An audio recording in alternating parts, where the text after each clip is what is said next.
In recent weeks, a number of conversations have been floating around our UUFC community about words that have, until now, felt comfortable for us to use but seem to mean something different now. Or the words now have a polarizing effect for some parts of our community.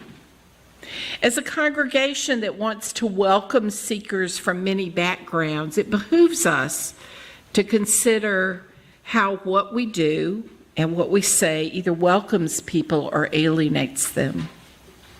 The meanings of words change over time. The word sin, which began simply as an archery term, meaning to miss the mark, is now used to condemn those of us humans who do, or excuse me, can somebody open the door for people who are latecomers? Sorry, let me start that over. The word sin, which began as an archery term meaning to miss the mark, is now used to condemn those of us humans who do or say things that are not acceptable to a particular faith community. The term gay no longer means happy, but now connotes a whole segment of our society and is used either as a positive term or a word of judgment. With the awareness of the evolution of words, how do we become more intentional about the words we speak to welcome and affirm people? It's complex, but an important explanation to pursue. This exploration emerges from our wish to express loving kindness toward our visitors and guests, and as an expression of care for one another. So I want to thank you, Will, for speaking to some of the discussion about language that's emerged in the worship committee.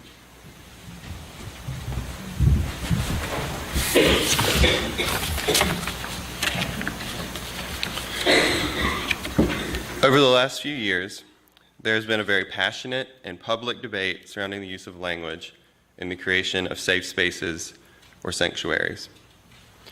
These discussions are rooted in the desire to respect the dignity of marginalized individuals in our society, the LGBTQ community, racial and ethnic minorities, women, immigrants, and members of various religious traditions, just to name a few.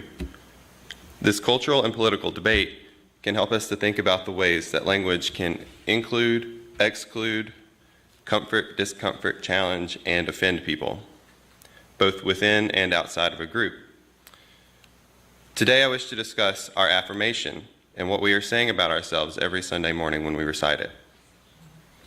My first comment is to state that I love our affirmation, mostly. It is simple, to the point, and inclusive. It efficiently states what it is that unites us as a diverse Unitarian Universalist congregation. But there are some words that over the course of a few different conversations with the Worship Services Committee, with the Worship Associates training a few weeks back, that we've discovered make people uncomfortable, including me. The words of primary concern that we have identified are church, law, and help. Church has strong cultural associations with Christianity. Law tends to imply authoritarianism and dogmatism, and the word help has condescending connotations to some people. In the conversations about the language of the affirmation, many alternatives have been proposed. Faith, congregation, community, fellowship, and place have been suggested in place of church. For law, there was goal, creed, and mission, and care, affirmed, support, and embrace in place of help.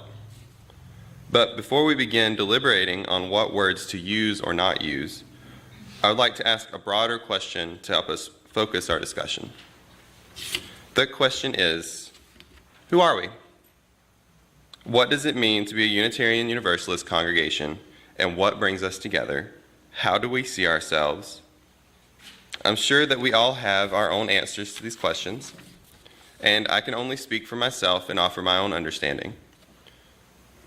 Fundamentally, I believe that Unitarian Universalism is a pluralistic, liberal, humanistic faith, meaning we accept and encourage diversity of theological beliefs, we affirm individual liberty in religious belief and practice, and we focus on human values, actions, and responsibility in this life.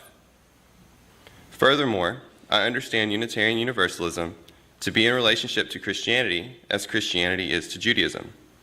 In other words, Unitarian Universalism is its own religion that came out of Christianity in the same way that Christianity came out of Judaism. And just as there are Jewish Christians, there are Christian UUs, and Jewish, Buddhist, pagan, atheist, humanist, and Sufi UUs.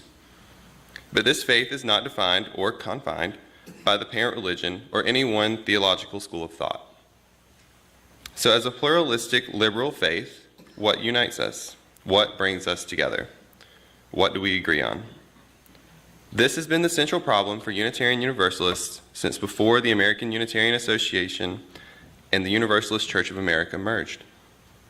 The current answer to that problem is the bedrock covenant of our faith, the 7 principles. Our affirmation is an attempt to make those principles easily understandable for children and adults in 2 or 3 sentences. In the spirit of the 3rd principle, I believe it is necessary to reflect on the language we use in order to be as accepting and encouraging of spiritual growth as possible. I particularly want to address the use of the word church in our affirmation. Many people have no problem with the word, and it does tend to make our faith understandable and respectable to our Christian neighbors by implying that we are a Christian denomination, even if a somewhat weird one. And as a faith movement with roots in Protestantism, church has a cultural prestige and common usage that many don't even think about.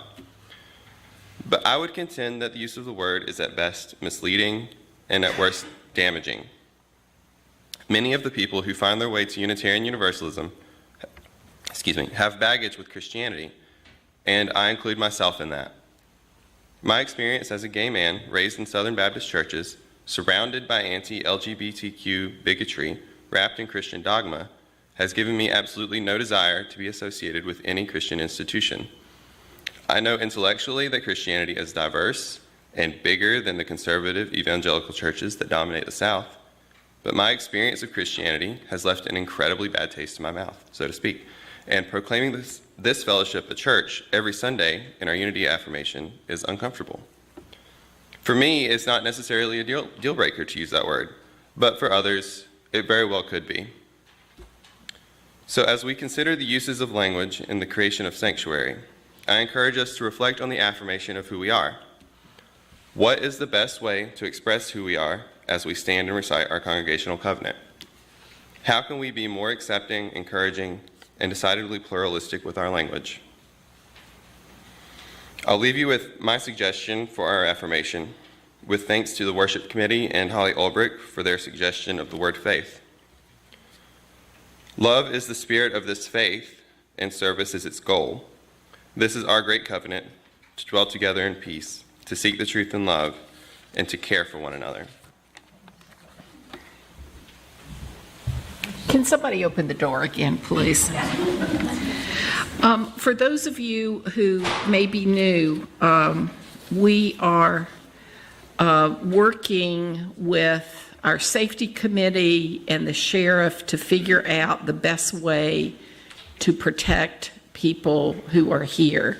So until we get our safety team up and running, we lock our doors a few minutes. Okay. So thank y'all for understanding, and thank you, Will. So the worship committee does want to hear your opinions about possible word changes, if any, for our affirmation. So in different congregations around the country, I don't know if y'all say a similar affirmation in your congregation, but the wording is somewhat different in different congregations. In the social hall, we have put up on the left, the left-hand wall, the affirmation possible changes in wording and stickers that if you want to express your opinion about which words you like, just put a sticker under the words, and that way you'll be giving us feedback. So I hope you'll do that. So several different groups at UUFC, in addition to our worship committee, continue to think about how we articulate our values and who we are. These conversations involve an evolution in our thinking about priorities at UUFC, and as I mentioned before, the changing use of words in our society. In the midst of this exploration is our priority to relate with compassion and loving kindness. And I just want to offer a couple of examples of conversations that are going on about how we articulate who we are, what we believe, and what we do together. So our religious Exploration Committee for Children and Youth has spent many hours talking about what our education process means, how and what we learn together. We've shifted from focusing only on children and youth, though certainly our children and youth deserve our commitment and priority. But now we look at lifespan religious education, because let's face it, we adults have much to learn also. So we shifted from the use of language from religious education to religious exploration. It's still RE, but different words.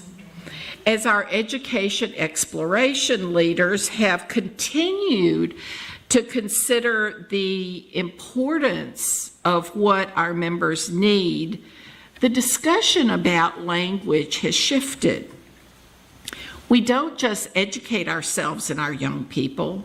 What we really do is to help children, youth, and adults form beliefs and faith that will help all of us live meaningful lives. In other words, we are doing faith formation together. So when Karen Hebel comes on staff officially, she will be the interim director of Lifespan Faith Formation. It's going to take me a little while to remember this, and that is a great title. While this seems like a great deal of wordsmithing, the words are speaking to a shift in understanding of what we do together to engage all of us, children and adults, in deepening our commitment to Unitarian Universalism and our personal spiritual lives.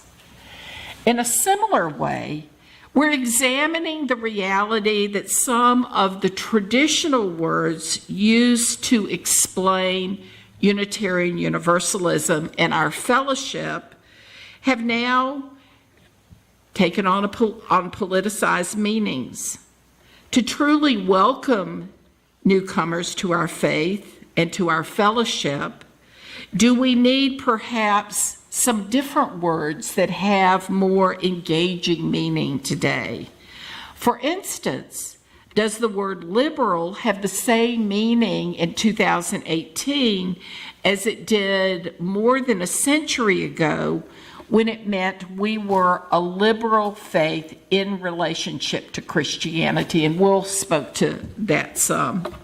Are we rather a progressive faith that welcomes people whose religious or no religious background is something other than primarily Christian? Are there other words that more clearly articulate who we are? What words do you use to tell your friends and strangers you may meet about Unitarian Universalism? The words we use to talk about ourselves are important. This becomes increasingly important as we find ourselves more and more connected to media. For it's often our words, not our engaging smiles or our body language, that let people know that we welcome them or that we want to stay in relationship with them. So how do we speak with or write to people in ways that build bridges rather than walls? It's important that we continue the discussion about how we address the age-old issue of Unitarian Universalism. How do we explain to people who we are and what we believe? I look forward to hearing your ideas about words, phrases, or even elevator speeches that articulate your understanding of Unitarian Universalism. To be a sanctuary for all those who seek a safe place, we need to be intentional. Intentional about our words, our actions, and our openness to learn and change. And we need to be intentional about our generosity of spirit. In this way, our hearts and the heart of this community can be a holy place, a place of sanctuary.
To help me with our benediction. And to do this, I invite people who feel comfortable doing it to put your hand lightly on the arm or shoulder of someone near me. If you feel uncomfortable with touch, as people with sensory issues do, just put your hand over your heart, so people will know that you may not want to be touched, but just very gently. Thank you. So now we're going to share together. This is like juggling papers and stuff. Now there's part of the benediction that you can share with me. In our religious tradition, it is not just ministers and religious professionals who have the power to bless. Each of us has the power to bless one another and to bless the world. Therefore, I invite everyone here to participate in this blessing. The words are ordinary words, but we make the blessing real through our shared intention. Join me. All As we have been blessed, so we bless one another to be a blessing. Breathe in, breathe out. This breath we share with all that breathes. Feel the love of the universe flowing through this community into you and out into the universe again. Let the love of all the universe, your love, flow outward to its height, its depth, its broad extent. You are more than you know, and more beloved than you know.